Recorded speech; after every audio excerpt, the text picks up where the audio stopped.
Welcome to the deep dive. Today, we're getting into something really pressing, an official statement that touches on well, a deeply sensitive issue. Yeah, it's certainly timely and demands attention. We're talking about Liberia and some very serious allegations of police brutality that have really caused a stir. And sparked a very strong response. Exactly.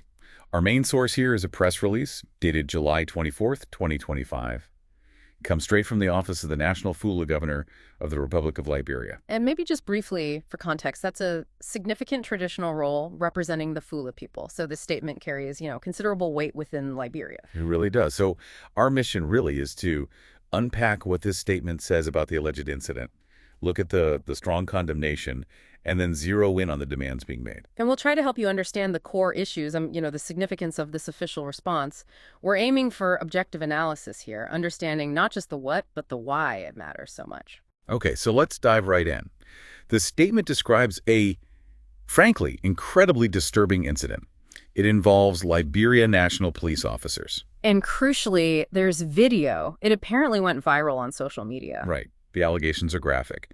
A Muslim woman named Zainab Bah from the Fula ethnic group. Clearly identified. She was reportedly beaten, stripped, dragged on the ground, and her hijab was violently taken.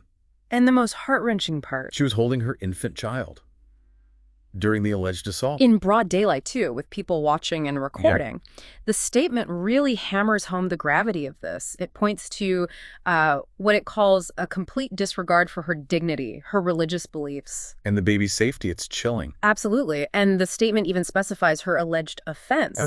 According to the document, simply being visibly Muslim. Wow. So you see, it immediately frames it not just as police misconduct, but potentially as targeting based on identity, publicly. And the statement doesn't mince words in its condemnation, does it? It calls it more than just an abuse of power. Much more. It explicitly states it's, and I'm quoting here, a direct attack on her fundamental religious freedom, human dignity in the Republic of Liberia. That's very direct language. Okay, let's unpack that condemnation further. Well, the language is exceptionally strong throughout. Things like a national disgrace. Yes, and disturbing and inhumane. Also, degrading, shameful, and unlawful actions. It's a full-throated rejection of what allegedly happened. And it's strategic, too. It doesn't just express moral outrage. It connects the alleged actions to the law. How so? Well, it calls the behavior criminal, obviously, but also a gross violation of the Constitution of Liberia, specifically the part about the right to religious affiliation. And it references international human rights conventions, contrasting this with the sacred duty of police to protect, not terrorize and humiliate. So it elevates it legally and constitutionally. Precisely. It frames it as undermining the very foundations of Liberian law and values, not just a case of bad policing. And then there's this really crucial line. This is not an isolated incident. Why include that? What's the significance? That's key. By stating it's not isolated, the governor's office suggests a pattern, a potential systemic issue. Right, not just rogue officers. Exactly, which strengthens the case for wider reforms beyond just punishing these specific individuals. It signals to everyone this might be part of a bigger problem. Makes sense. And what's also interesting is how the statement acknowledges, even welcomes, intervention from the Inspector General of Police, the IG. So they acknowledge the police leadership is looking into it. Yes, they acknowledge the IG's assurance that justice will be served. But, and this is important, they still proceed with their own very forceful demands. It hints at maybe a complex dynamic there, recognizing a step, but pushing hard for much more. Okay, so that brings us to the demands. They're not vague, are they? Not at all. Very specific. 5 immediate actions called for. Let's run through them. First, arrest and prosecution of all the officers involved. Okay. Second, a full, independent, and impartial investigation. Keywords there. Independent and impartial. Got it. Third, immediate suspension of those officers while the legal process unfolds.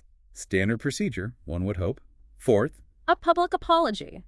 Not just from the police, but from the government of Liberia itself, to the victim, her family, and the Muslim community. That's significant, involving the government level. And fifth? This is the broader one. Institutional reforms, specifically targeting police brutality and gender-based violence. So it goes from the specific incident right up to systemic change. Exactly. It uses this alleged incident as a catalyst for demanding wider reform.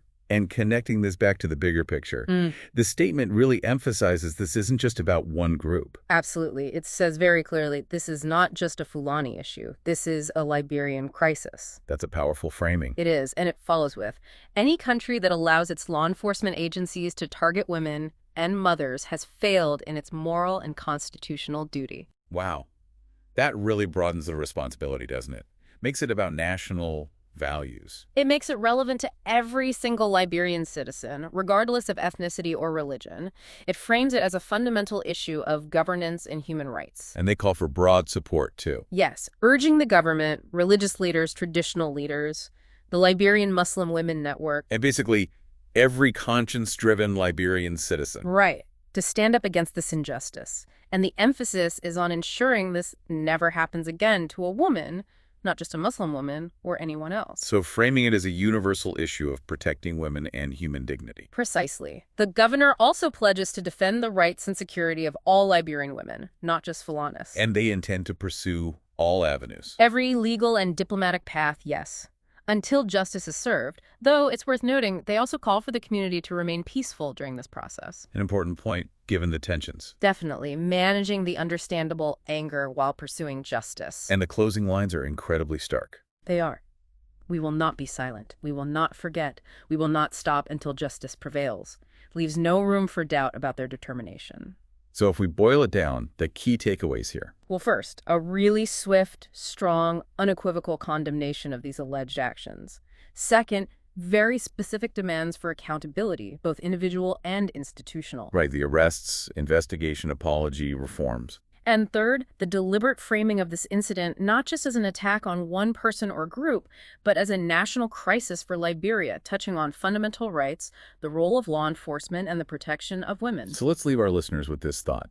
Think about the power concentrated in an official statement like this.